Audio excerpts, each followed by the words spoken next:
நம்ம சின்ன மருமகள இப்ப பார்த்தீங்கன்னா, ஐஸ்வர்யாவோட பகல் கனவா போச்சு முதல் இரவு அப்படின்னு தான் சொல்லணும். ஆமாங்க. அவருக்கு இந்த பூவாட, அது இது அதெல்லாம் பிடிக்காது. தயவு செஞ்சு புரிஞ்சுக்கோ. நான் இங்க ஒண்ணா படுக்கல அப்படின்னு சொல்லிட்டு வெளியில தலைவன் கிளம்பி போக, ஐஸ்வர்யா துடிக்க, "ஏங்க மாமா, மாமா ஏன் மாமா? மாமான்லாம் வர வேணாம். உன்ன நான் வெளிய அனுப்புற அளவுக்கு நான் பாவி இல்ல. நீ உள்ளுக்கே படுத்துக்கோ" அப்படின்ட்டு வெளியில வராங்க. வெளியில சோஃபா இழுத்து போட்டு படுத்துடுறாரு. இங்க பாப்பாவ வச்சுக்கிட்டு நம்ம மேடம் மலர் வந்து அப்படியே தூங்கவும், கொஞ்சவும், அப்படியே அழுகவும், சிரிக்கவும், "என்னடி செல்லம், என்னடி தங்கம்" அப்படின்னு சொல்றத பார்த்துட்டு, அங்கே சேதுவால இருக்க முடியல. எந்திரிச்சு வந்து ராத்திரிலாம் அப்படியே எந்திரிச்சு வந்து வந்து வந்து கொஞ்சுறாரு. அந்த குழந்தைய தூக்குறாரு. மலரும் பார்த்துட்டும் பார்க்காத மாரி படுத்துக்குது. அதுக்கப்புறம் முத்தத்த குடுத்துட்டு, போட்டுட்டு மறுபடியும் போய் படுத்துக்கிறாரு. இப்படி விடிய விடிய அந்த தகப்பனுக்கு உண்டான தாகத்த தீர்த்துக்கிறாருங்க. விடிஞ்சு பார்த்தா காலையில சர்ருன்னு ஒரு காரு வருதுங்க. ஒரு 10 மணிய போல. கார் வந்து நிக்க, யார் இறங்குறாங்க அப்படின்னு பார்த்தா, நம்ம சன்னாசி. சன்னாசி இறங்குன கையோட பைக்ல 2 பேர் வாராய்ங்க. "என்ன தம்பி?" அப்படின்னு கேட்க, "இல்ல இங்க இவங்களுக்கு கல்யாணம் ஆச்சுல, அந்த சீடி குடுத்துட்டு போலான்னு வந்தோம்." "ஓ! எம்எல்ஏ சேது கல்யாணம் ஆனதா? நான் கொஞ்ச நாள் ஊர்ல இல்ல. என்னென்ன நடந்திருக்கு? அந்த தமிழ்ச்செல்விக்கு துரோகம் பண்ணியிருக்காய்ங்க. ச்சே! தகரத்த கொண்டாந்து வீட்டுக்குள்ள வச்சிருக்காய்ங்க." எல்லாமே செய்தியெல்லாம் கேள்விப்பட்டு தாங்க வராரு. அதுக்கப்புறம் அந்த சீடிய வாங்கிர்றாரு. "என்னப்பா பணம் குடுக்கணுமா?" அதெல்லாம் இல்லண்ணே. அதெல்லாம் குடுத்துட்டாரு சேதுபதி." அப்படின்னு சொல்லிட்டு கிளம்பிர்றாங்களா. பார்க்குறாரு, வாங்குறாரா, சீடிய பார்த்த கையோட, "இதுக்கு ஒரு கேடு" அப்படின்னு தூக்கி போட போகையில, "சரி வேணாம், வேணாம்" அப்படின்னு சொல்லிட்டு உள்ளார வராங்களா. உள்ளார வந்தோனே, "அண்ணே! அண்ணே!" அப்படின்னு கத்துறாரு. "என்னப்பா?" அப்படிங்கல, "எங்க என் அரும பொண்டாட்டிய? எங்க என் அரும மக?" அப்படின்னு கூப்பிட, எல்லாரும் வாராங்க. "என்னாச்சு? என்னாச்சு?" அப்படிங்கல, அப்படியே ஒரு மாதிரி ஆகுது. "ஆத்தா!" அப்படின்னு போய் கட்டி பிடிச்சு அழுகுறாரு. அம்மாவும் மகனும் அழுகுறாங்க. அதுக்கப்புறம் ராஜாங்கத்திட்ட போயிட்டு, "அண்ணே! என்னண்ணே இப்படிலாம் நடந்துருச்சு? என்னப்பா? நீ எத சொல்ற? நம்ம வீட்டு மகாலட்சுமிய தொரத்திட்டு எவளைய பிடிச்சு கல்யாணம் பண்ணியிருக்கீங்களே." உடனே ஈஸ்வரி கோவம் வருது. "ஏங்க எங்க அண்ணன் பிள்ளை உங்களுக்கு எவ்வளவா?" "ஆமாடி, நீங்க பண்ண தகுடுதிட்ட வேலை எல்லாம் எல்லாம் தெரிஞ்சுக்கிட்டு தாண்டி வந்திருக்கேன். அது வந்து என்ன நாங்க ஒண்ணும் பண்ணலையே." நீ எல்லாம் பண்ணது எனக்கு எல்லாம் தெரியும்டி." "நாங்க என்னங்க பண்ணோம்? நாங்க ஒண்ணுமே பண்ணலங்க. அவ திமிரு எடுத்து போய் உங்க அண்ணனை, நீங்க உயிருக்கு உயிரா நினைக்கிற உங்க அண்ணனை போலீஸ்ல கம்ப்ளைண்ட் பண்ணி உள்ளார போடுற அளவுக்கு அவர் வேணான்னு சொன்ன ஒரு கல்யாணத்தை நடத்தி வச்சா. அதுலருந்து தான் இம்புட்டு ஆனது. நாங்க என்ன பண்ணோம்? நீ சொல்றதெல்லாம் நான் நம்புறேன் ஈசு, நம்புறேன். இந்த கல்யாணம் நடக்கறக்கா நீ என்னென்ன பண்ணிருக்கீங்க? அண்ணே, நம்ம தங்கச்சி புள்ள தாம்பர வாழ்க்கைய கெடுத்ததே இவளுக தானே. அட அதெல்லாம் விடுப்பா. இப்ப என்ன?" அப்படிங்கிறாரு. "எனக்கு வர்ற ஆத்திரத்துக்கு இருண்ணே, நான் போயிட்டு சாமிய கும்பிட்டுட்டு பெரிய கருப்பு மந்தைக்கிட்ட என்னன்னு கூறி போட்டுட்டு நான் வந்து இவளுக்கு வச்சுக்கிறேனே. இப்ப வீடே ஒரு ரணகளம் ஆகப்போகுது. கச்சேரி நடக்க போகுது." அப்படின்னு சொல்லிட்டு பார்க்குறாரு. "எங்க என் புள்ள? என் புள்ள எங்க?" அப்படிங்கல. "அத்தா மலரு கொண்டாத்தா" அப்படிங்கல. "இந்தாங்க மாமா" அப்படின்னு குடுக்க, "அடி என் தங்கமே, ஐயா" அப்படின்னு சொல்லிட்டு தூக்கி வச்சு கொஞ்சுறாரு. "யார்யா நீ? எங்க அப்பாவா நீ? எங்க அப்பாவே இந்த வீட்டுக்கு வந்திருக்கியாயா?" அப்படின்னு அப்படிதான் கொஞ்சுறாரு. சேதுவுக்கும் ராஜாங்கத்துக்குமே தூக்கி வாரி போடுது. நம்ம ரத்தத்த நம்ம ஏன் ஒதுக்கி வச்சோம்? நம்ம பிள்ளைன்னு ஏன் நினைக்கல? எவ்வளோ பெத்தவன்னு நம்ம ஏன் ஒதுக்கி வச்சிருக்கணும்? ஐயோ! நம்ம தம்பி கூட இப்படி கொஞ்சுறானே! ச்சே! இப்பதான் புரியுது மலருக்கு. என் புள்ளைய தெருவுல விட்டுருக்காங்களா? அதாவது ஹால்ல படுக்க வச்சிருக்காங்களா? ஆமாங்க. அவ மாசமா இருக்கான்னு எப்படி தாங்குனாய்ங்க? அதே எண்ணம் ஒரே மாரி தானங்க இருக்கணும் எப்பவும். இப்ப அவ தப்பு பண்ணாங்கறக்காண்டி உன் ரத்தத்த தவிக்க விடலாமா? இதே அந்த தப்பு இல்லைன்னு தெரிஞ்சிருந்தா, இந்த பையன் இந்த வாரிசு எப்படி இருந்திருக்கும்? ஆனா அத மரியாதையா கொண்டாடுறாரு நம்ம சன்னாசி.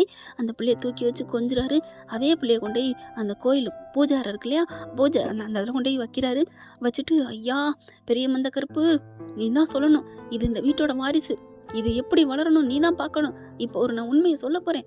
இதுல என்ன நடக்கணும் நீ தான் எனக்கு நல்லது சொல்லணும். வெள்ளைப்பூ குடுத்தீன்னா, நான் சொல்ல வந்தத சொல்லிடுறேன்" அப்படின்னு போட, "சிகப்பு பூ குடுத்தா நான் அத அப்படியே அடக்கிடுறேன்" அப்படின்னு போடுறாரு. அப்படியே எடுக்கிறதுக்கு யார கூப்பிடுறதுன்னு பார்க்குறாங்களா? பார்த்துட்டு அப்படியே ஈஸ்வரிய கூப்பிடுறாரு. "ஏய் இங்க வாடி" அப்படின்னு கூப்பிடுறேன். "என்னங்க?" "நீயே எடு. ஏன்னா நீ தான் எடுக்கணும் இதுக்கு" அப்படி சொல்ல, அப்படியே படபடப்பா எடுத்துட்டு, "சிகப்பு பூ தான் வரணும். ஏன்னா அவர் எது சொல்ல வந்தாலும் சொல்லக்கூடாது. பெரிய முந்த கருப்பு, உனக்கு நான் கெடா வெட்டி கஞ்சி ஊத்துறேன்." ஆமா, இந்த பிள்ளை கெடா வெட்டி கஞ்சி ஊத்தலைன்னா அவருக்கு கஞ்சி ஊத்த தெரியாது. கெடா அடிக்க தெரியாது பாருங்க. என்ன பண்றாங்க, பூவ எடுக்குறாங்க. எடுத்தா டடடன் டடடன் டன் வெள்ளப்பூ. பிடிச்சான்டா சன்னாசி, சிக்குனா ஜேகருங்கிற மாரி. ஐய்யய்யோ! ஏங்க இது சும்மாங்க. நான் அந்த பூ தான் எடுக்க போனேன். ஏய் வாய மூட்றி. அதாவது பொட்டணம் கட்டி வச்சிருக்காரு. அந்த பொட்டணம்லாம் இல்ல. வந்துருச்சு வெள்ளப்பூ. இனிமே "அண்ணே வாங்கண்ணே எல்லாரும்" அப்படின்னு சொல்லிட்டு நிக்க வைக்க, எங்க கருப்பை காணோம் அப்படிங்கிற கருப்பு என்ன பண்றாரு, அந்த சீடி எடுத்துட்டு போய் போட்டு பாக்குறாருங்க. என்ன நடந்துச்சு அப்படிங்கறத பார்க்க கரெக்டா தாலி கட்டுறது இல்லைங்கிறது தெரிஞ்சுக்கிட்டு வேக வேகமா வராரு. இங்க பஞ்சாயத்து தரப்புலாம் போயிட்டு இருக்கிறதுனால பொறுமையா சொல்லுவோம்னு நிக்கிறாரு கருப்பு. அண்ணே, ஒரு குடியே கெடுத்து விட்டானே, ஒரு குடியை கெடுத்துட்டா மகாலட்சுமி நம்ம வீட்டுல 2 குழந்தைய தவள வேண்டியது, நம்ம அண்ணிங்க இருக்க வேண்டியது எல்லாத்தையும் கெடுத்தது இந்த சிரிக்கி மாளுக, என்னப்பா சொல்ற அப்படின்னு கேட்க, அண்ணே அந்த குரலை மாத்தி வச்சு பேசுனது ஐஸ்வர்யா அண்ணே, தமிழ்ச்செல்வி பேசலண்ணே. என்னடா சொல்ற? ஆமா, எல்லாம் இவளுக்கு பண்ண வேலை. ஏங்க நீங்க சும்மா சொல்லாதீங்க. ஐயோ, பார்த்தது மாதிரி உங்க அப்பையும் சொல்றானேடி, உங்க அப்பையும் ஏண்டி வந்தேன், அங்கிட்ட தொலைய வேண்டியதானே. ஆமாம்மா, இப்ப என்ன பண்றது? என்ன மாட்டிக்கிட்டுமேனு முழிக்கிறீங்களா? வாங்கடிங்கிட்டு அப்படின்னு சித்ராவையும் கூப்பிட ஐஸ்வர்யா அவங்க பொண்டாட்டி 3 பேரும் நிக்க வைக்கிறாங்க. அண்ணே, இந்த சிரிக்கி மாளுக 3 பேரும் சேர்ந்து பண்ணதுண்ணே. எனக்கு உன்னை தவறையும் இந்த வீட்டை தவறையும் எனக்கு வேற எதுவுமே தேவையில்லைண்ணே. நீங்க தானே எனக்கு முக்கியம். உங்களுக்கு இது துரோகம் பண்ணியிருக்காளுங்கண்ணே. உங்களுக்கு உயிரா நினைக்கிறது தமிழ்ச்செல்வி, அந்த பிள்ளைய நீங்க வீட்டை விட்டு விரட்டிட்டீங்களே. சரிப்பா சரி, அவங்க தான் பேசுனாங்களுக்கு என்ன ஆதாரம்? கேளுங்க மாமா கேளுங்க. ஈஸ்வரி உடனே, என்ன உன் குட்டு வெளியில உடையலைங்கிறக்காண்டி வீராப்பா பேசுறியா? இப்ப மட்டும் நான் அவுத்து விட்டேன்னு வை, உன் புளிப்பு உன் தண்டவாளம்லாம் வண்டவாளம் ஏறிடும், பாக்குறியா? அப்படியே பாக்குறாங்க. என்ன மாத்தி சொல்லிட்டேன்னு பாக்குறியா? வண்டவாளம் தண்டவாளம் ஏறுது போதுமா அப்படின்ட்டு, அண்ணே இந்தானே இந்த கேசட்டை போட்டு இந்த மொபைலை போட்டு பாரு அப்படின்னு சொல்ல போடுறாங்க. மொபைலை போட்டு பார்த்தா அப்படியே, ஏங்க எப்பங்க வருவீங்க, சேதுக்கும் ஐஸ்வர்யாவுக்கும் கல்யாணம் ஆயிடுச்சு அப்படின்னு சொல்லி எல்லாத்தையும் பேசுறாங்க. சரி சரி, இப்ப என்ன பண்ண சொல்ற? நான் வேலையை முடிச்சுட்டு தான் வரணும் அப்படின்னு பேசுறாங்க. இந்த மனுஷன் வரலன்னு தானே சொன்னாரு, இப்ப எதுக்கு வரணும்? நேத்து தான் சொன்னாரு வரலன்னு, இப்பயும் வராரு அப்படின்னு தவிக்க அடுத்ததை கேக்குறாங்க. சரி சரி வை, எனக்கு வேலை இருக்கு அப்படின்னு போக, சரி வைங்க அப்படின்னு டொக்குன்னு சவுண்டு கேட்குது. ஆனால் வைக்கலைங்க. வைக்காம இவங்களா பேசுகிறாங்க. ஏண்டி உங்கள் அப்பா ஏண்டி வர்றேன் வீணா போனவன், அது ஒரு தத்தி, என்னை கல்யாணம் பண்ணி என் வாழ்க்கையே போச்சு. என்ன போ, அவன்லாம் ஒரு மனுஷனா? இனி யாரும் அவன் கூட பிறந்தவங்க இருந்தாலும் சரி, எவனா இருந்தாலும் சரி விரட்டி அடிச்சுட்டு சொத்தை ஆள்றாங்க. ஆனால் உன் அப்பே சும்மா தெண்டம், அண்ணன் சொன்னா சரி அண்ணன் சொன்னா சரி, நான் லட்சுமணி மாதிரி அப்படின்னு சொல்லிட்டு கொடியை கெடுத்துட்டு இருக்காங்க. அம்மா விடுமா, எல்லாத்துக்கும் சேர்த்தா நம்ம பண்றோம்ல, நம்ம ஐசு வந்துட்டால, நீ மட்டும் ஐடியா கொடுக்கலன்னா ஐஸ்வர்யா வந்து நம்ம தமிழ்ச்செல்வி குரல் மாதிரி நம்ம ஐசு பேச முடியுமா என்ன, அவளை விரட்ட முடியுமா என்ன? அதான் உனக்கு இருக்கேம்மா மூளை, இன்னும் கொஞ்ச நாள்ல எல்லாத்தையும் விரட்டி விட்டுருவோம், நம்ம மட்டும்தான் ஆள போறோம், நீ விடுமா. அதுக்காக தான் நீ இருக்கேன். ஏ ஐசு சொல்லுங்க ஆண்டி, எப்படியாவது சேது மனசுல இடம் பிடிச்சி சேதுகிட்ட இருந்து ஒரு புள்ளைய வாங்கிடுடி, அப்புறம் இந்த பிள்ளைய இன்னும் கொஞ்ச நாள்ல விரட்டி விட்டுருவோம், விரட்ட முடியாட்டி இந்த உலகத்தை விட்டு நேரடியாக அனுப்பிடுவோம் அப்படின்னு சொல்லி முடிக்க, சரி சரி கூப்பிடுறாங்க வா அப்படின்ட்டு போறாங்க. போதுமானே, அந்த பிள்ளைய உலகத்தை விட்டு அனுப்பிடுன்னு சொன்னதை கேட்டோன்னு மோகனா செம்ம காண்டாகுது. அப்படியே வந்து வேகமா அட்டி குட்டுக்குது பாருங்க. ஏன்டி பாவி மாளுகளா, என் வாரிச என் மருமகளை என் தங்க ரதத்தை அனுப்பிவிட்டு இப்ப என் வாரிசையும் தூக்கலாம் பாக்குறீங்களாடி, என்னங்க பண்றது அப்படிங்கிற சன்னாசி ஓடி போய் சாட்டை எடுத்துட்டு வந்து கொடுக்குறாரு. வேணாம் சன்னாச்சி வேணாம், எனக்கு மனசு விட்டு போச்சு, இவர்களை நீ என்ன வேணாலும் பண்ணிக்கோ அப்படின்னு சொல்றாங்க. மாமா என்ன மன்னிச்சிருங்க மாமா அப்படின்னு சொல்ல ஐஸ்வர்யாவும் ஈஸ்வரியும் கெஞ்சுறாங்க. முடியாதுடி பாவிங்களா, ஒரு வம்சத்தைய கொலை எடுத்துட்டீங்களடி அப்படின்னு சப்பு சப்புன்னு அடிக்கிறாரு. அதுக்கப்புறம் ஐஸ்வர்யா அடியை வாங்கிட்டு, சரி இப்போ என்ன பண்ணலாங்கிறீங்க, இந்த வீட்டுக்குள்ளே இருக்கக்கூடாது, வெளியில போங்க. நான் இந்த வீட்டு கல்யாணம் பண்ணி வந்துட்டேன், என்ன எப்படி நீங்க அனுப்ப முடியும், முறைப்படி அனுப்புறதா டைவர்ஸ் வாங்கணும்ல அப்படிங்கிற கருப்பு வராரு.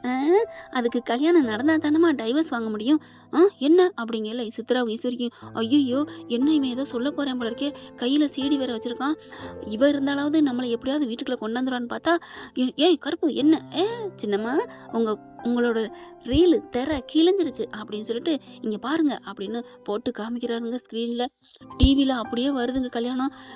பார்த்தா வந்து அப்பதான் நிறுத்துது பாத்தீங்களா, டேய் நிறுத்துங்கன்னு வருது. இவளுக்கு பாக்குற ஆளுங்க பார்த்ததுக்கு அப்புறம் விரட்டி விடுறாளுங்களா, இவங்க ஓடுறதுனால கேமரா அப்படியே ஜூம் ஆகுது. போயிட்டு பின்னாடி உட்காந்து சேது தாலியே கட்டலைங்க, உண்மையிலே கட்டி இருந்திருப்பாரு. ஆனா இவங்க அவசர புத்தி தாலி கட்டங்காட்டி இந்த பிள்ளை கட்டுது.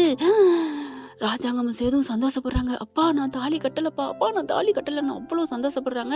அதுக்கப்புறம் இன்னி என்னடி சொல்ற, அதான் முடியாது, நீங்க தாலியை கொண்டாந்து வச்சுட்டீங்க, மரியாதையா வெளில போடி அப்படின்னு சொல்லிட்டு பிடிச்சி 3 பேரையும் தரன்னு இழுத்துட்டு வராரு. இங்க நீங்க இருக்கவே கூடாதுடி அப்படின்னு சொல்லிட்டு என்ன பண்றாங்க, இங்க பாரு ஐஸ்வர்யா, நீ என்ன பண்ணியோ எனக்கு தெரியாது, ஆனா இவளுக்கு 2 பேர் பேச்சையும் கேட்டுட்டு நீ தப்பு பண்ணிட்ட, இந்த வீட்டுல உனக்கு இடம் இல்ல, நீ மருமகளும் இல்ல, மரியாதை கிளம்பி உங்க ஊருக்கு போயிட்டே இரு, இந்த விஷயத்துல நீ தலையிடாத. மாமா இங்க பார், இந்த இதுக்கு உன்னை தான் உள்ளார வைக்கணும், எல்லாம் இவளுக சொல்லி நீ பண்ணதுனால உன்னைய இதோட விடுறேன், ஓடி போயிடுடி அப்படின்னு சொல்ல தாலியை குடுறி அப்படின்னு புட்டிங்கிடுறாரு. அதுக்கப்புறம் இந்த மகளையும் பொண்டாட்டியும் குடுமையை இறுக்க பிடிச்சிடுறாரு.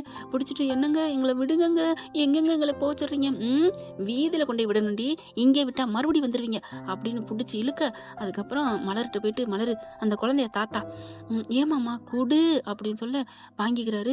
அண்ணே அப்படிங்கல, என்ன சன்னாசி இந்த வீட்டுல எவ்வளவு பெரிய தப்பு நடந்திருக்கு, அதை நீ தான் கண்டுபிடிச்சிருக்க, அதனால நீ என்ன வேணாலும் செய், நான் என்ன வேணாலும் முடிவெடுத்தா ஒத்துக்குவீங்களா? ஒத்துக்கிறேயா, நீ உன் பேச்ச நான் எப்படியா மீறுவேன், எனக்கு எப்படி பிள்ளையோ அது மாதிரி தான் நீயும், உன்ன மாதிரி ஒரு தம்பி கிடைக்க நான் கொடுத்து வச்சிருக்கணும், புண்ணியம் பண்ணிருக்கணும் அப்படின்னு ராஜாங்க சொன்னோன்னே பிள்ளைய வாங்கிக்கிறாரு. வாங்கிக்கிட்டு 2 பேரையும் தரன்னு இழுத்துட்டு போறாங்க. எங்க போறீங்க எங்க போறீங்க அப்படின்னு பின்னாடி எல்லாரும் வர, இவளை கொண்டு போய் வீதியில விட்டுட்டு தமிழ்ச்செல்விட்ட இந்த குழந்தைய கொடுத்துட்டு நன்றி சொல்லி மன்னிப்பு கேட்டு வாரியான்னு கூப்பிடுவேன். அந்த புள்ள வராது, தெய்வம் ஒரு வாட்டி கோயிலை விட்டு போயிருச்சு, இனிமே வரணும்னா நீங்க எல்லாரும் அந்த வீட்டுல தவம் கிடக்கணும், தவம் கிடக்கிறதுக்கு எல்லாரும் ரெடியாங்க, நான் இப்ப போறேன், எல்லாரும் பின்னாடி வாங்க அப்படின்னு சொல்லிட்டு பிள்ளைய கொண்டுட்டு போறாரு.